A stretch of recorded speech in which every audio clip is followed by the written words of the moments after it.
So so feel free to again type in the chat, unmute yourself and we'll just go from there. All right.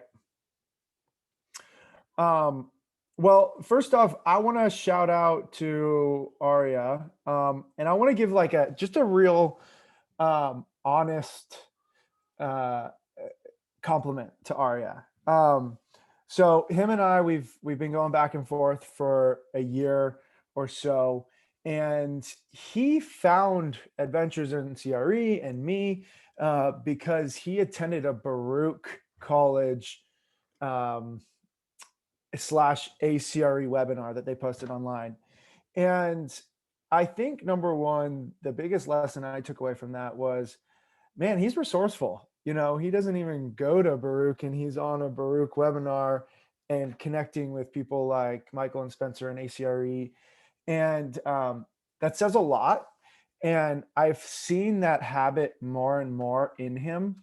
For example, a few weeks ago, he had an interview with a company. And he called me and he's like, yeah, Tucker, I have an interview at like 2 p.m. It's with this company. And I actually knew the person who sat next to the person he was going to be interviewing with. And it's small things like that that make a difference and will compound your success. So that little Baruch example, he's habitually doing it. He's reaching out. He's president of the club. He had a really awesome internship this summer. And so y'all have a phenomenal leader who's leading the club. And so my recommendation would just be to follow Arya's ways. I That's kind appreciate of that. I should bring you in as my hype man for every event. that's point number one. So kind of where do you want me to go from here? Yeah, I think it would be helpful if we started kind of in the beginning. I know this is something that I've heard asked a lot. It's kind of like people want to know when maybe they're a little bit late to the application game, or they're not sure, like all of a sudden someone tells them, hey, you should really have a job or an internship by now, or you should be applying. And they want to know, should I kind of figure out exactly what I want to do and then apply just to those jobs? Mhm. Maybe like, let's see, do I like brokerage and then only apply to brokerages? Or should I kind of cast a wide net in the beginning and try to figure out, just see where I land, and wherever I land, kind of work from there? Awesome. Let me get a raise of hands. Who is a freshman? Nice. We got 2, 3. Raise your hand if you're a sophomore. 4, 5. Junior? Yeah, 6 or 7. Senior? Oh, not many. All right. Well, let's start with the freshmen. First of all, freshmen, y'all are like ahead of the game by 1,000%. Attend the real estate club events. Reach out to speakers. Get invested in the club. Reach out to someone like Matt, your guys' kind of leader in the career center, for opportunities for networking and connections with old alumni. That's going to be the biggest thing. Sophomores, again, you're super far ahead of the game. Um, Everyone's super far ahead of the game. And that's kind of what I'll start off with today. We're probably going to live to 70, 80, 90, 100. Y'all are 18 to 22. You're super early in your career. I had probably 6, 7 jobs before. I was a librarian, a caddy, valet. I did a lot of different things. My first internship was when I was a sophomore in college. So for all you freshmen, you're on top of it. For all you sophomores in college, I'd recommend trying to find an internship. You don't know what you like until you really try it. And so I'll kind of go through my story of how I got to become a real estate recruiter, and then we can kind of go on to the next question. Is that cool? Okay. Yeah. So like I said, my first internship was when I was a sophomore. That summer was I was doing office leasing with a company called Cressa. I worked, maybe 20 hours. So for all y'all who think you need like a full-time 60-hour internship, you really don't. You kind of just need to go to the office once, twice, 3 times a week. the biggest lesson I learned was data entry in that internship. They had a keyboard. It wasn't a Mac, 987654321 on that side. I got really good at plugging in numbers. And that really was the biggest lesson that I learned and tangible skill set that I learned. And I also just got in the real estate community, in the real estate culture. I think if you try something and you commit to something, then once you commit, you'll be creative in how you get there. So I kind of committed my sophomore year that I was going to become someone in real estate. And then I took education and I had the courses and stuff. I was also a college swimmer and I was on scholarship junior year after my conference season ended. My coach told me I couldn't get an internship in real estate because I was on scholarship and that he threatened to take it away. And so I made the decision right there that, I'm going to give up a $40,000 scholarship and I'm going to have to find a way to pay for school. And so it was a pretty difficult decision. But again, I committed fully to that decision by quitting the swim team. And it was that year that I got a pretty good internship at a bank in Dallas. And I was just underwriting construction loans. And again, I didn't find that passion. It just didn't feel right. And also they didn't give me the job after. And so for all y'all who are maybe looking at internships, maybe who have had internships and just didn't feel like it was the right fit, man, move on. It's not a big deal. There's a lot of fish in the sea, and there's a lot more jobs out there, especially in today's market. So don't get discouraged. Just try something else. I didn't like leasing, so I went to banking. I didn't like banking, so I actually said, hey, you know what? I love going on job interviews. I'm going to just help my friends get jobs. And, as Aria said, that's when I became real estate club president. And my full-time mission was to help all my friends get jobs. Like I would literally go to the last round interview, say, you know what, I'm not interested, but I have a friend who I think you should interview. And I just got a bunch of friends jobs. Another great lesson here for all y'all is anyone is willing to talk to a college student. Y'all are in one of the best markets in the world, one of the biggest markets in the world, if not the biggest. If y'all reach out to anyone at JP Morgan, KKR, Hype Man, any company that you want and say, hey, I'm a college student. Do you have 15 minutes to talk to me about what you do on a day-to-day basis? I'd say 80% will say yes. And so, for all y'all freshmen and sophomores and juniors and seniors out there, that's point number one. If y'all have a notepad, jot it down. Actively reach out to employers, just people in the real estate industry. I see David's grabbing a notepad, so I'm going to let him write it down. That's number one takeaway. I want someone to ask a question right here. Either, what do you say? How do you do it? How do you overcome fear? What's the best way to reach out? So how about someone unmute themselves and kind of ask a question about, how to reach out to industry professionals? What's the best way that you can reach out? Like just send your cover letter or ask to speak them for 15 minutes? Yeah, great question. Again, I hope y'all all have your notebook out. How to reach out basically is his question, and what's the best method? Number one, LinkedIn. If I went to KKR and I came across an analyst, I'd add him on LinkedIn and send him a message. Hey, I'm a sophomore at Yeshiva University. I'm thinking about going into real estate private equity. Do you have 15 minutes to talk to me this week about what it's like to work there and how you got there? LinkedIn, number one. Hey, if they don't reach out, try it again. Try an email. You can always find emails maybe on their LinkedIn. I think KKR is like kkr.com. So it's twells at kkr.com. You got to get creative. And so again, creativity follows a commitment. So yeah, great question, Adam. Thank you. Any other questions about, how to reach out? Yeah. Is there a time of the day and or week that you think it's better? So, for example, I always wonder, like, are people annoyed if I bother them on the weekend, or is it better because they don't have work that day or at night? Yeah, that's a great question. Man, I think it really depends on your class schedule. To be honest, I don't think it's good to set up calls on a weekend.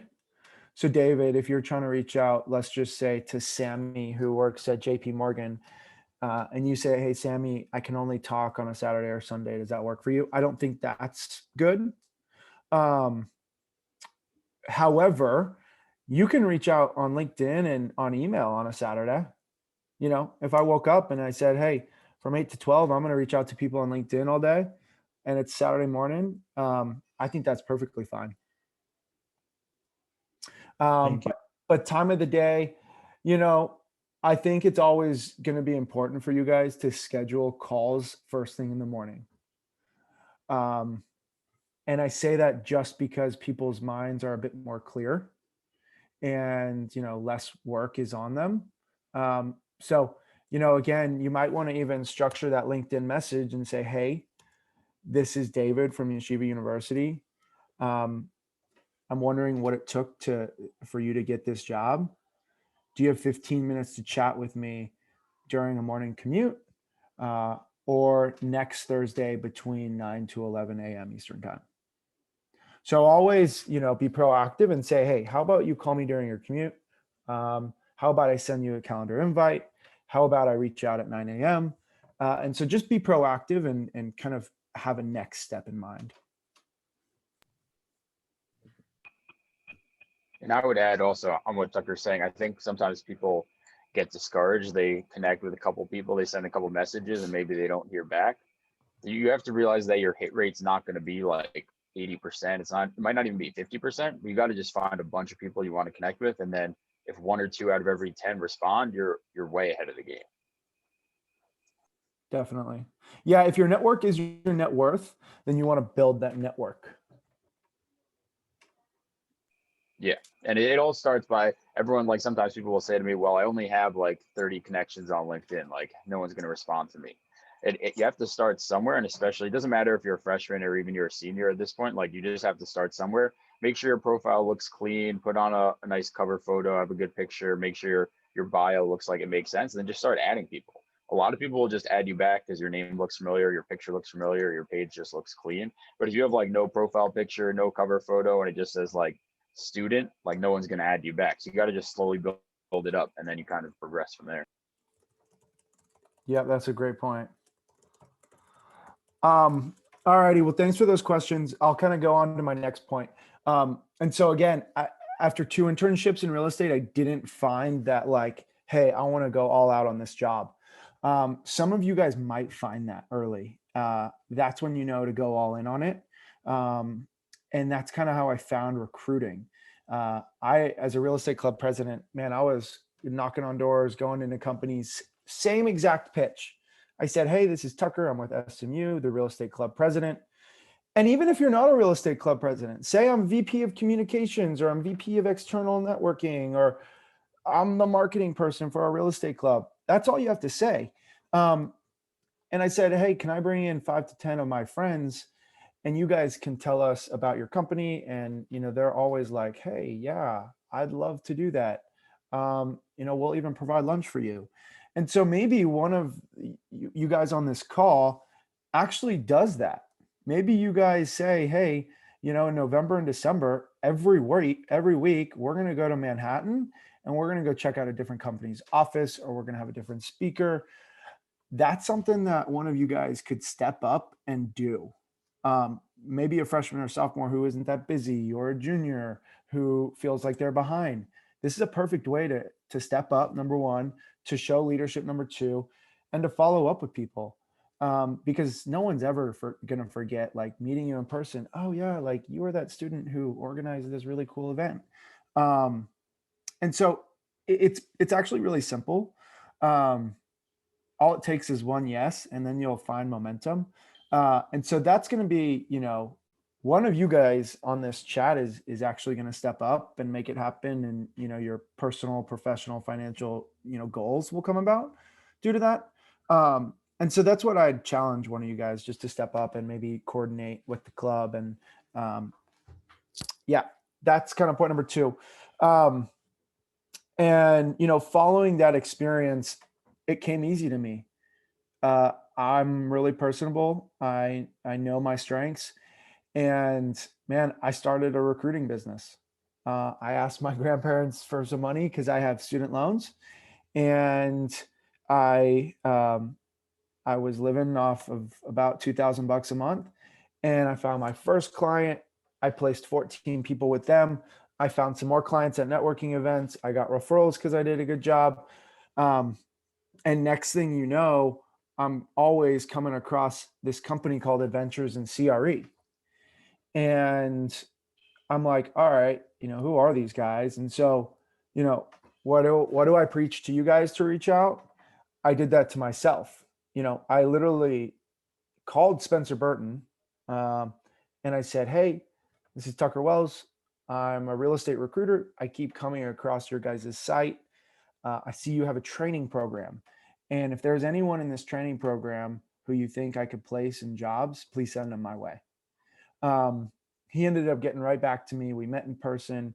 Um, and I started placing members of their accelerator program. Um, and about 6 months later, I called them up and I said, hey guys, like I've made a ton of money off of your candidates.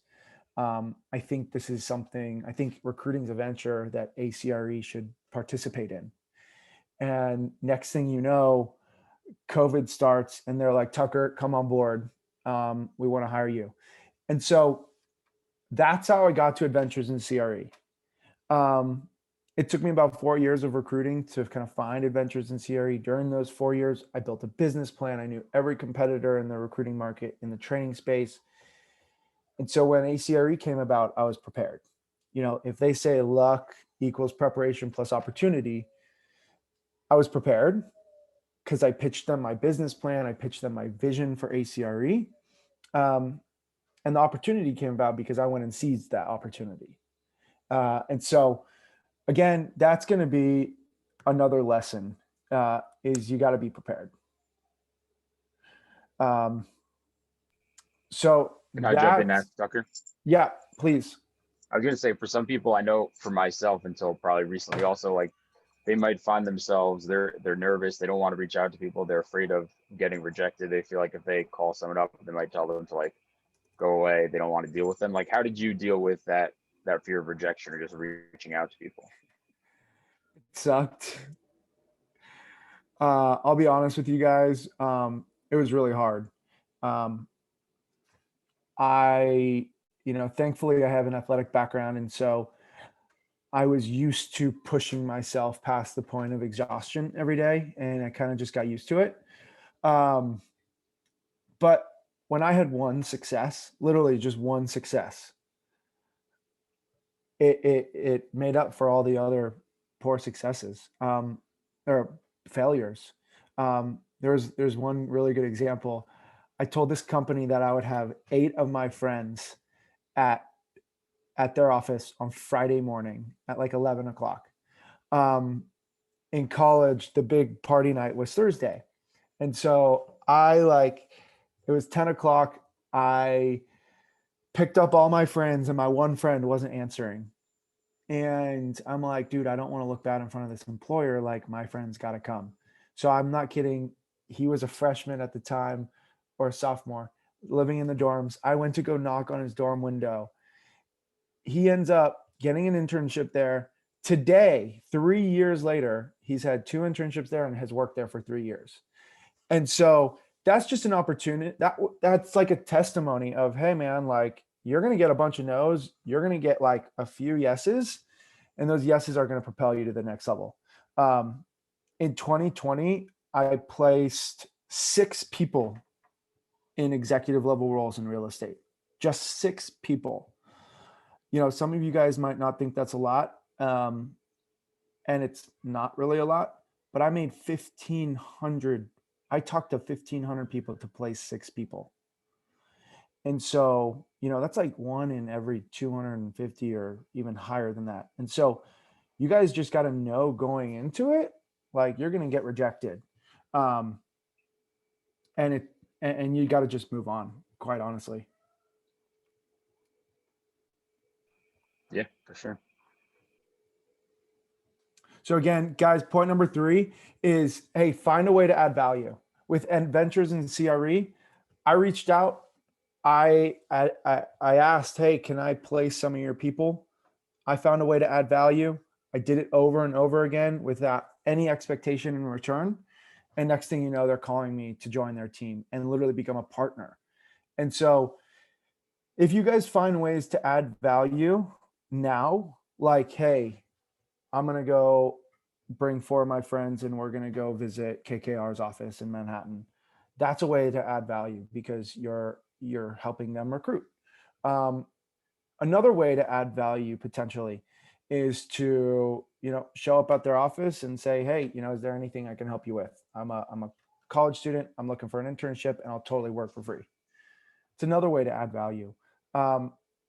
Is there anything I want to turn our microphones off and kind of just follow up on those 2 points about maybe preparation and how to add value.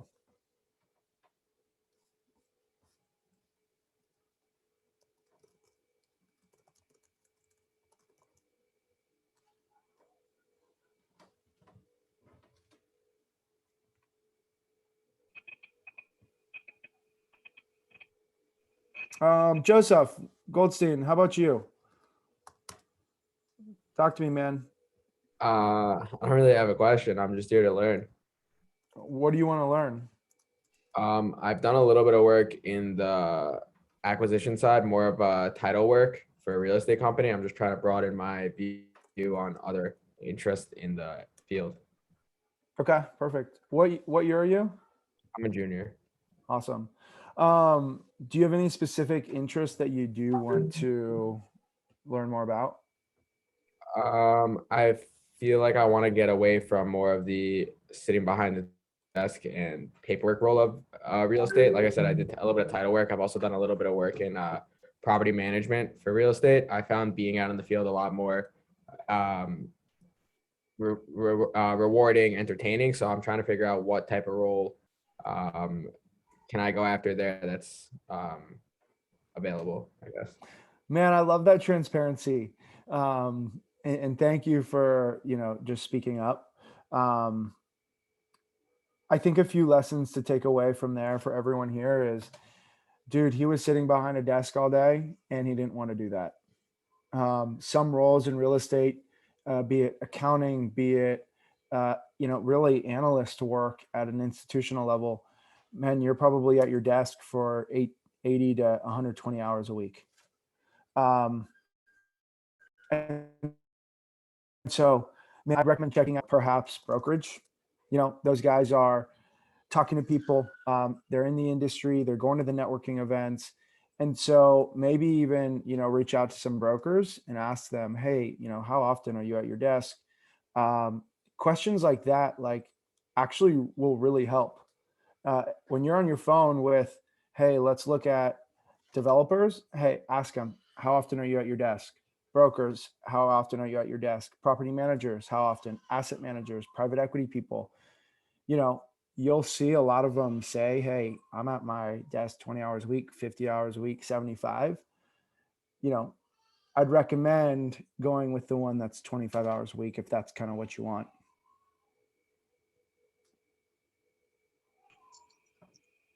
And I think another important thing to echo that Tucker's been mentioning a lot is you have to go into these meetings, these interactions with it has to be zero expectations. It can't be like a transactional interaction where you're like, oh, I just applied to JP Morgan. Let me just reach out to someone at JP Morgan so they can get me a job and just start kind of like trying to ask people for stuff. You have to go in with no expectations, just trying to learn and trying to build a relationship with somebody. because then down the line they might be actually be interested in helping you, and you're going to be interested in helping them. That's how networking really has to be. It has to be about building relationships. Yep, spot on. Kind of what's another point you want me to discuss? Yeah, I think something that's interesting that I find pretty interesting is it's sometimes very easy for guys like me to kind of go on LinkedIn and connect with an analyst or a more junior person on LinkedIn that's at a company, because maybe they kind of say, oh, I was there a year or two ago, like I know this kid, or maybe he just interned at a place that I'm familiar with. But when I'm trying to connect with people who are maybe more senior, who I feel like can maybe have a bigger impact or can be more of a mentor, I'm not always sure how to reach out to them. Are they just going to be annoyed that some kid's bothering them, or maybe do they want to help? So I don't know what your experience has been in terms of like with more senior people at companies and kind of connecting with them. Good question. Yeah, so actually during my senior year, I read a book, top five five traits of top brokers. I forget who the author is, but that was the book. Top traits of five top traits of brokers or something like that. Anyways, in the book, there was a guy mentioned, and I forget his name now, but it mentioned Southern Methodist University, which is where I went to school. And I reached out to the guy and I said, hey, this is Tucker. I'm a student at SMU. I saw you graduated from there. I read about your book. I read about you in the book that Rod Santantino wrote. Do you mind if I, set up a call or drive to Oklahoma City? And I ended up jumping on a call with him, and I straight up asked him, hey, can I have a call with you every month for an hour? Learning about real estate, just talking to me about who I'm talking to. That was number one. Again, and I built confidence through that relationship. Some of the times, man, the conversations were just so stupid, but it helped me talk with a senior professional and get used to it. That's point number one. Point number two, so, the point you can take away from there is just to ask, find creative ways to reach out. If there's someone who you read about at ULI, I think CRE Tech was just over there. I met a dude the other day who worked for Cardone Capital, and he graduated from Yeshiva. That's a perfect opportunity to be like, hey, can I talk with you once a month? And you just put it on their calendar. And so if you don't ask, you don't receive. That's one example. Another example, I was meeting with this developer. His name's Joseph Pitchford. He works for Crescent Companies. He's an SMU big alumni, donates money, shows up at the clubs. I asked him if I could get coffee with him. I had to follow up like 10 times, 3 meetings got, canceled. And so it was just a long drawn out process. I ended up getting coffee with him in the morning. And that afternoon or that morning, I asked him this question, man. My armpits were sweating. I was like, it was hard for me to ask this question, but I asked him, hey, can I shadow you for a day? And I was a senior at this time. He said to me, Tucker, I'm going to meet with the executives of American Airlines right now. We're developing their corporate headquarters in Dallas. Do you want to come with me? And so it was that moment, man. I went into a meeting with him. It was an OAC meeting, owners, architects meeting. And so that again gave me another level of confidence because, I asked him if I could shadow him and he's like, sure, dude, why not? And so it's really not a big deal to them. When you're reaching out to these guys, like they expect it. That's what they do. That's how they got their job. So it's no reason to be fearful because they had to do the same thing. Once you overcome that fear, you'll actually start finding success and more success and more success. One conversation will lead into another. Again, going back to that Cardone Capital guy from Yeshiva, he's like, dude, I know an Aria Halpert, or I know a Halpert. He graduated 3 years ago and is from San Diego. And, I reached out to Aria saying, hey, do you know this guy? And so it's small things like that that'll build your confidence and that'll get you more plugged in the real estate space. So those are just a few quick examples of how to connect with top people. And when you do, what do you say? You got to be bold, guys. Yeah, for sure. You got to be. you gotta be willing to ask if you wanna get anything back. And I think on the same note, it's kind of like you're playing a game a little bit in terms of you're talking to these people, you're building a relationship, and on the one hand, they don't necessarily have a ton of time, but on the other hand, a lot of people just really want to help and they're happy to help. So you have to kind of feel it out in terms of when to ask for certain things. You're obviously not going to get on the call and like just say, hey, can I come follow you around for a day? Like first thing, Yeah. you're probably Yeah. going to talk for a few minutes and kind of see where things go. And similar note, I know people like myself, a lot of people, you're applying for jobs and maybe you connect with someone and then you want to get a referral and you kind of you want them to vouch for you. Have you had any experience in terms of like seeing how you can get someone else to vouch for you, even after only a short phone call, where you can make someone comfortable enough to be like, hey, I'd refer this guy, or I'd kind of like push his name along? Yeah, that's a great question. This is another take your notepad out, or type it on your phone on your notes. Every call you have, you got to end it with, "Hey, man, who can you refer me to talk to?"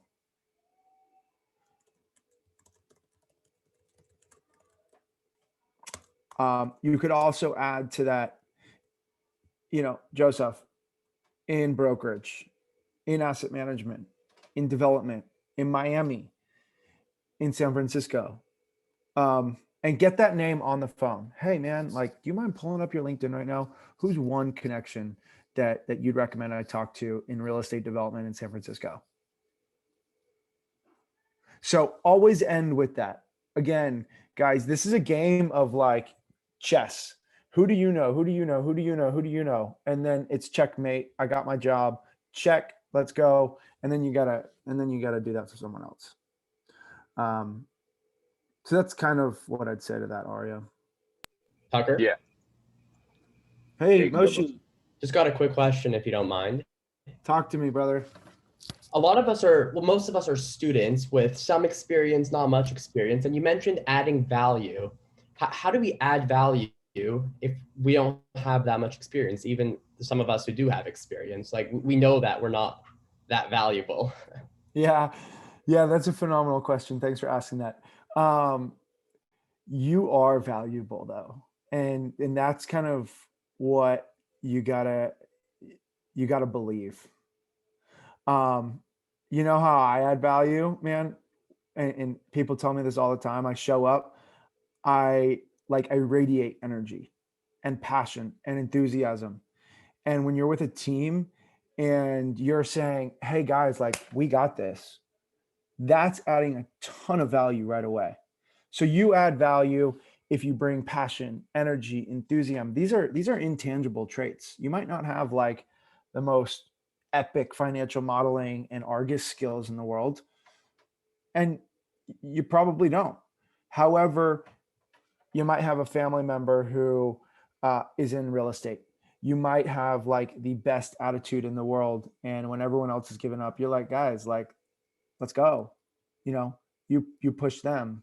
Number, another way, you might show up to work early and be like, man, Moshi's showing up to work on time. He's showing up early. Like, I want to beat him to the office. Like, that's another way. You're showing up on time. You're showing up early. That's a huge way to add value. Number three, man, you bring a totally different perspective. Moshi, what grade are you in? I'm a senior. You're a senior, man. You're 21 years old, 22 years old. You have a whole new perspective on life. If you're talking to someone who's 27, they might not know what TikTok is, or they might not have downloaded, but you might be like looking at real estate and Excel modeling on TikTok all day. And you might show them a channel that adds value. You might say, hey man, I'm plugged into this Yeshiva networking group. You should come join this conversation. Hey, are you going to CRE Tech? And if they say no, hey man, like I just heard this speaker and this was like the best piece of value I got from CRE Tech. Hey, I just spoke with this guy, Tucker Wells. He works for ACRE. Have you heard of ACRE? These are all little ways to add value as a student. Hey, you might not be like the best technical, underwriter, but you might bring a totally new, fresh perspective and a new set of eyes, new energy, newfound passion. And that excites people. And that's why hiring is so awesome. And that's why y'all got to get your names out, because you guys do add value in a lot of different ways. Thank you. Yeah, for sure. And I would also say, like, I was talking to someone the other week who I think actually Tucker might have connected me with, who was saying how like there And a lot of as these companies also, yeah, it was they kind of just see you at like if you're willing to offer yourself and say, hey, I'd love to come help you guys out. I'd love to come work for a couple of weeks and I have a break and just kind of like do some work for you. What we're doing, like real estate isn't neuroscience. You don't need like a degree. You don't need all this Mhm. stuff. Like they can kind of just give you a day or two to learn on your own. They're not paying you anything. And if you figure it out and you can help them, great. And if not, you're not really going to get in their way. So like even so, like all of us who've had internships, if you've been fortunate to have an internship, it's not like you're going into the internship and you know everything that you're doing. You're kind of learning it over the course of a couple of days, and they view that as value because they train you, and then you can kind of come back and help them going forward if it works out. So you gotta just kind of put yourself out there and say, hey, I'd love to come. I'd shadow you for a day. I'd come work for you for a week, like see how it is and kind of see where things go from there. Yeah, to piggyback off that, and Moshi, man, you brought up such a great point. I talk with hiring managers a ton, and one of the most fulfilling jobs is watching their people succeed. And so, Moshi, when you start off and you don't know financial modeling, and they buy a course for you, they give you 40 deals, and in 18 months you close your first deal, and you're like using the keyboard without a mouse, your director, your managing partner will see that, and like they'll get a massive sense of fulfillment because they're helping you succeed. And so it's honestly better, man, when you come in with a blank slate and then you draw a masterpiece and they taught you and they're like, man, like that's awesome. And so, during these interview guys, straight up be very humble. Hey, you're looking for an analyst. I don't have any years of experience in this job. Uh, I have two internships, but to be honest with you, I'm not the best financial modeler, but like I am willing, I'm hungry, I'm enthusiastic about this opportunity. And that's all you need, man. Yeah. And people like to hear what I've heard kind of a sentiment expressed from a lot of people is they want to hear your story. They want to hear like why you're interested. How does the things that you've kind of experienced and things you've learned, why does that make you want to work for their company or kind of be a part of their team? Because at the end of the day, they're all people that are going to interact with you and they don't want to interact with someone who doesn't want to be there or who's not actually interested, who just wants to make some money and then leave. So you got to kind of have a story for yourself as to like this is why I'm interested and this is why I want to be here. I think that can be super helpful also. Yeah, I want to touch on two more things, and then guys, I'm gonna pass it on over to you guys for questions. Does that work? Yeah, for sure. Okay. Number one, this is like the smallest tidbit. I recruit for a lot of companies, and they usually post those jobs on LinkedIn, Indeed, Monster, etc. Every time you post a job, it says, "Hey, who posted this job?" And I'd say 99% of the people actually go click for the job where it says apply, and then your resume gets sent off into space and you never hear back. If I were you, I would actually go to that person who posted the job, reach out on LinkedIn and say, hey, I saw you posted a job for a development analyst. I'm interested. Do you mind checking out my resume or attached as my cover letter?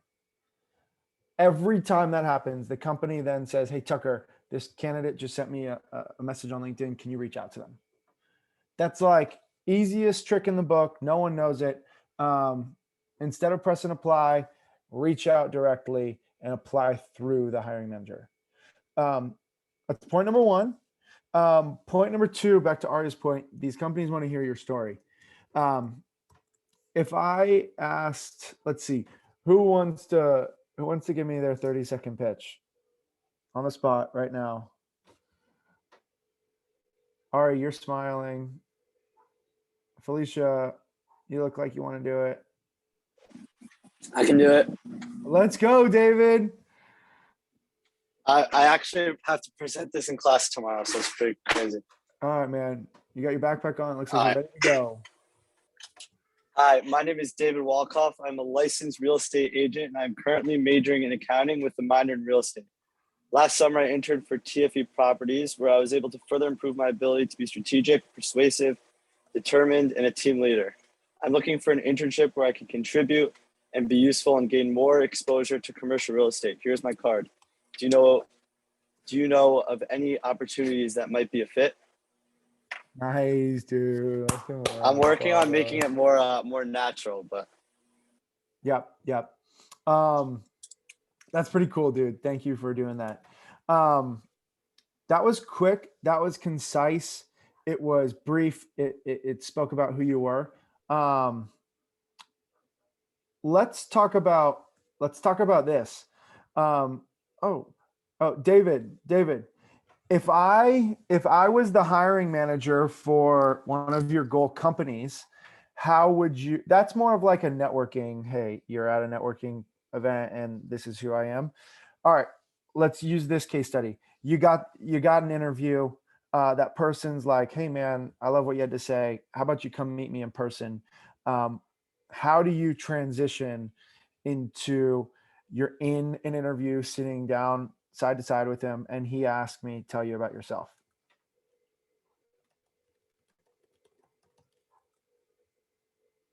you got me. No. I actually want this. This is a really good exercise. Can you repeat the question? Yeah. So you met this guy at a networking event. You gave him your 30-second overall pitch. He said, man, I'm actually hiring. How about you come in tomorrow and talk with me about a job?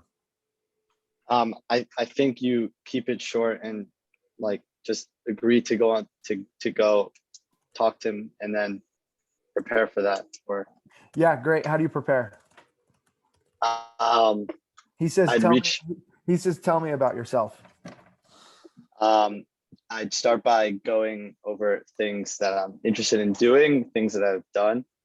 Have more of a list. But Okay.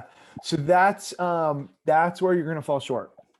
You might get, 10 interviews and, no second round interviews.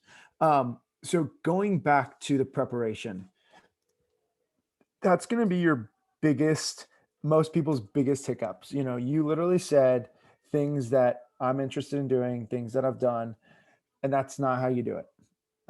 Again, this is where you add value to them. If I'm in front of, let's just say it's CBRE, and they say, always the first question, hey, tell me about yourself. It's going to be like this, and you guys got to get your notepad out. This is where you'll build trust in the tell me about yourself question. It's always the first one. So when they say, tell me about yourself, you're not going to tell them about yourself. You're going to tell them about their company and themselves. So you're going to be like, yeah. Thanks for bringing me in. I just want to let you know, I've spoken to 2 analysts at CBRE. In fact, they're even on your team, Jim and Johnny. They graduated from yeshiva. I spoke to them all about the culture at CBRE. Or they graduated from Cornell. I reached out on LinkedIn and I figured out that you guys are working on this hospitality deal. When you go about it that way, David, they're like, oh crap, like this kid's done his homework on us. Because 9 times out of 10, they'll be like, oh yeah, like I said, I'm an accounting major. I show up to the real estate club events. I'm also a licensed real estate agent. However, if you start by saying, hey, thanks for bringing me in. I know about your culture. I know about the deals you're working on. And here's how. Then that conversation will naturally flow into, oh my gosh, like, about our company, man, you're probably a good fit. And then you kind of go and tell them about yourself. And you say, hey, why don't I tell you about myself? Do you have my resume in front of you? I'll walk you through the resume. So again, that tell me about yourself question, show that you've done your research. That's going to be the biggest, that's going to be the biggest way to earning trust with this hiring manager. And again, how about I tell you myself, do you have my resume in front of you? And that's going to be like the framework. It might say yeshiva at top. Then you can go into, oh, I'm a part of the real estate club. We have a monthly event. I'm also a licensed real estate agent. I passed the test last year and I've had a few internships. Why don't I walk you through my internships? And so again, it's quick, it's concise. It's not about you, dude. You do not want this interview to be about you. You want to showcase the research that you've done. That'll get you to the next round. With that, I'm done talking. I want to give you guys the opportunity to ask questions. I know it's kind of late where y'all are at. So I'll turn it over to you. Yeah, when you said add value and you mentioned a couple of times Argus and real estate modeling, do you recommend learning that ourselves, taking a course, just learning it, or do we not really need to know that? We'll just learn that when we do an internship. Yeah, man, if luck equals preparation plus opportunity, you got to be prepared. I was talking with a student last week. Well, he's actually been out of the industry for a year and a half. He said, dude, Tucker, during my second interview, they asked me to do a pro forma. And he's like, I haven't been in the industry for 18 months. I don't really remember how to do a pro forma. The final interview, that guy said they wanted to hire someone more experienced. So he literally did not get that job because he was a bad financial modeler. So you got to be prepared. Hey, again, if David's sitting in front of CBRE, he crushed his first 30-second pitch. The guy wanted to sit down with him. Hey, David, dude, I think you're really good. How about you show me your modeling skills right now? Get a piece of paper, walk me through this deal. And he completely failed it. Like, man, he was not fully prepared. And so, David, it really just looks like, yeah, taking courses on your own. Maybe some of your professors have courses. Maybe you reach out to some people who are analysts and say, hey, do you have any case studies you could send me? You got to be prepared. And that's one of the preparation materials. Any specific type of modeling, Excel, Argus, anything? If you want to be in retail or office, you got to have an Argus certification on your resume, quite frankly. If you want to be in all the other product types, multifamily, industrial, hospitality, it really benefits to know Excel financial modeling. And that's really why I got started at Adventures in CRE, guys.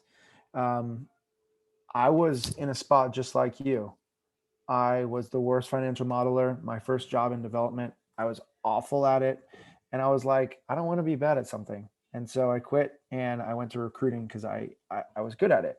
And so again, that's kind of what I'd say, try them all.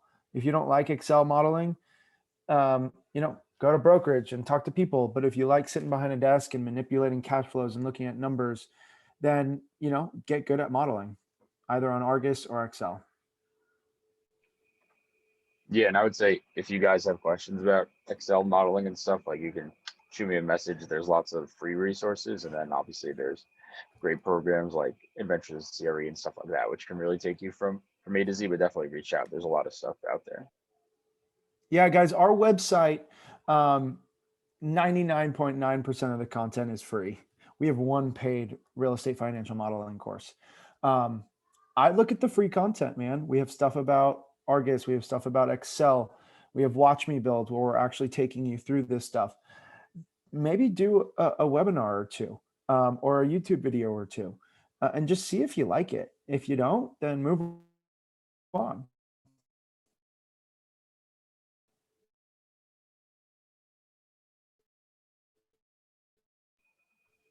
Again, I think if you're not finding success, then you probably will be like, this isn't really fun. And we want you guys to show up every day enthusiastic and passionate about what you do. That's what a job is all about, man. If there's 168 hours in a week, a third sleeping, hopefully more than a third is working. And then a third is going to be doing something else. And you guys don't want to hate your life.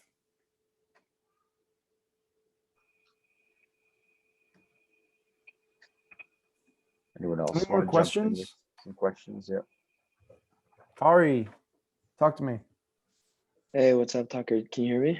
Yep. All right, just a quick question. Let's say we're on LinkedIn and we see an email and a phone number. Would you recommend an email or a straight phone call first? Dude, straight phone call. That's going to be bold. Yep, go for the phone call, man. Okay. Thank you. And that And I'd looks say, like, yeah, well, I'll just say it looks like this. Hey, hey, Aria, this is Ari. I just connected with you on LinkedIn. I saw you had a phone number listed and I wanted to pick up and see if I could catch you live. Do you have 15 minutes to talk? I'll shoot you an email to follow up. Yeah, always use the phrase, I wanted to catch you live.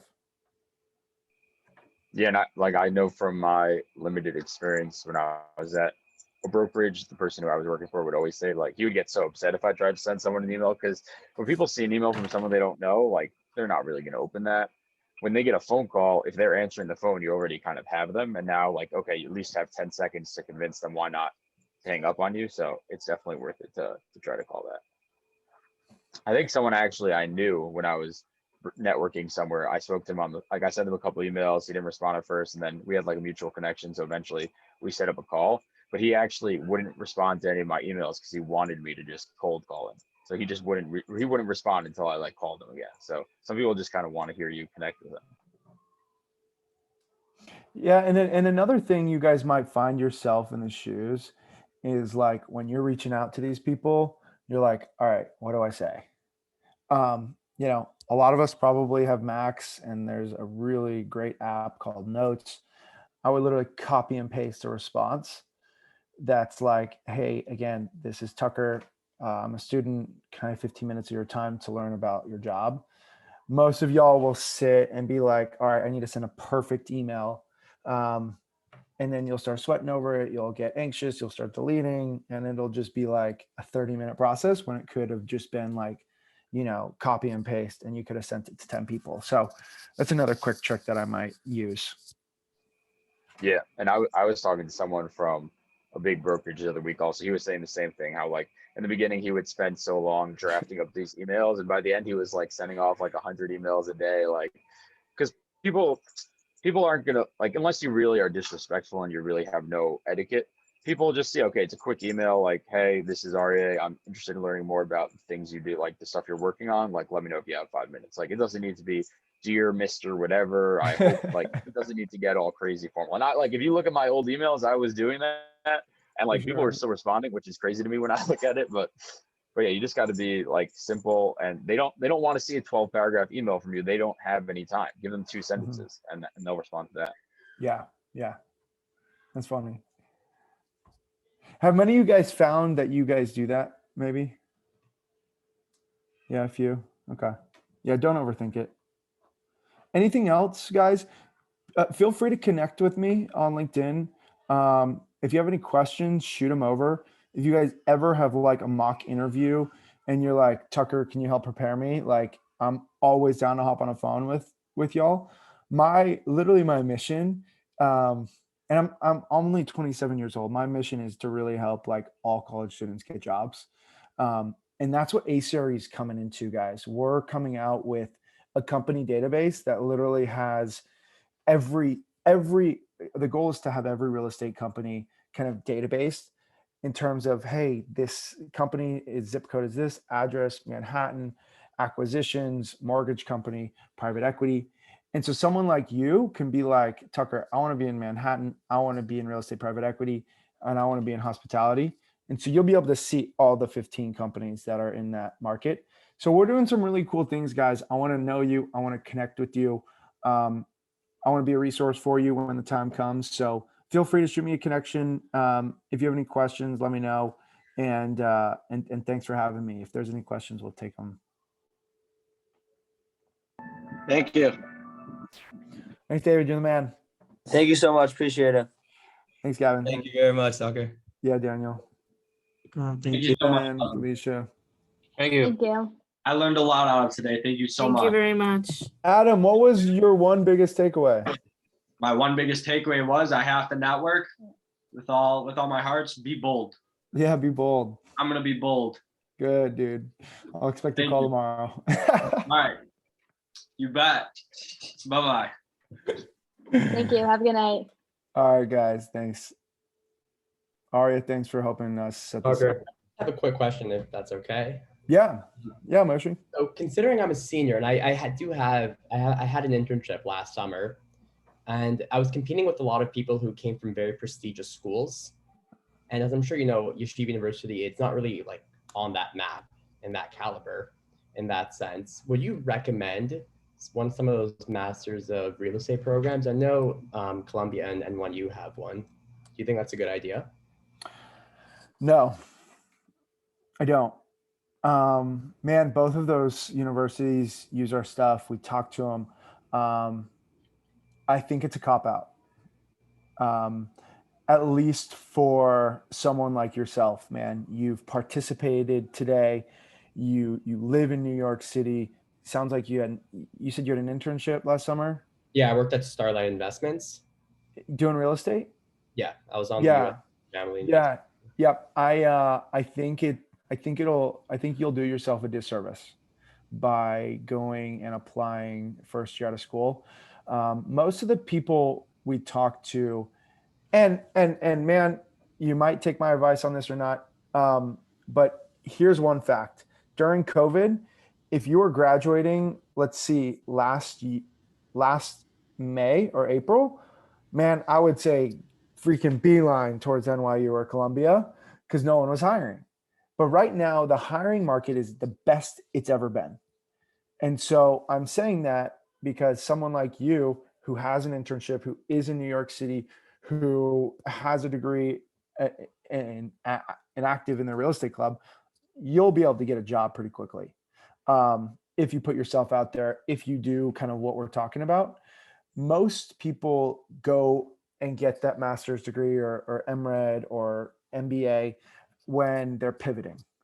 So, man, 3 to 5 years down the road, they've been in IT or they've been in brokerage and they want to get to the principal side. That's when they go and get a master's degree. But yeah, you don't need to, dude. Really put in that work, man. Like Adam said, be bold.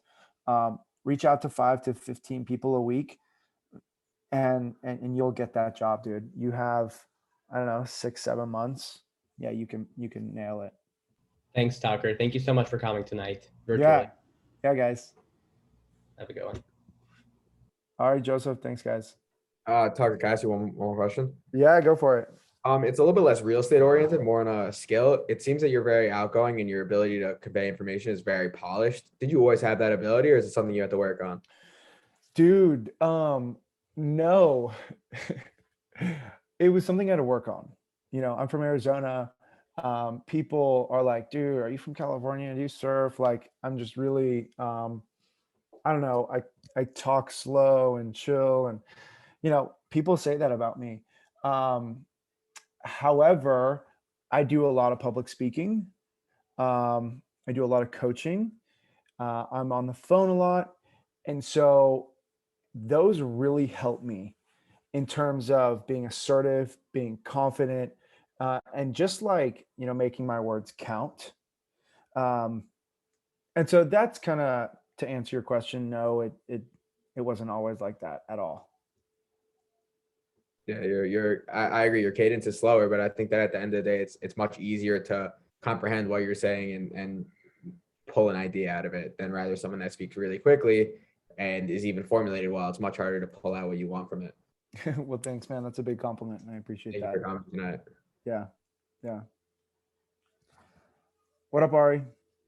Hey, Tucker, quick question. I'm not sure if I missed in the beginning of the class, but I didn't. Is there like a phone number that we can reach you at? Yeah, to, man. like, I'll put talk it to in the you chat later? right now. Okay, dope. Thank you. Also, have you ever helped out anyone like on the West Coast? What do you mean? Like, are you based in like just New York, or do you do I'm countrywide? in Dallas, Texas right now. Right. But man, ACRE is a global brand. We've got about 150,000 people come to our site every month. One day one minute I'm talking to someone in London, Canada. Today I talked to someone in Israel. That's dope. Yeah, and so man, we're everywhere. That's good stuff. Okay, cool. Just good to know because there's like since I'm in New York and I try to network my way out of New York because I'm not trying to be here forever. I live in LA. I grew up in LA. Like I love the LA lifestyle. I try to network more towards LA, but it's way harder to network from here to LA than it would be way easier if I would network from here to be here. But Yeah, no, that's going to be difficult for you. but again, going back to it, you still got to network, and you gotta build up those reps, and then end it. Hey man, I'm actually looking for a job in LA. Do you know anyone? Yeah. Okay. Okay. Amazing. Thank you, Tucker. Thank you, Arya. Ari, if you send me your email, I'll send you a list of LA companies that you can kind of reach out to and keep track of. Oh, that'd be amazing. Are you familiar with any real estate companies in LA? Have you ever heard of Oh my gosh, Concord before?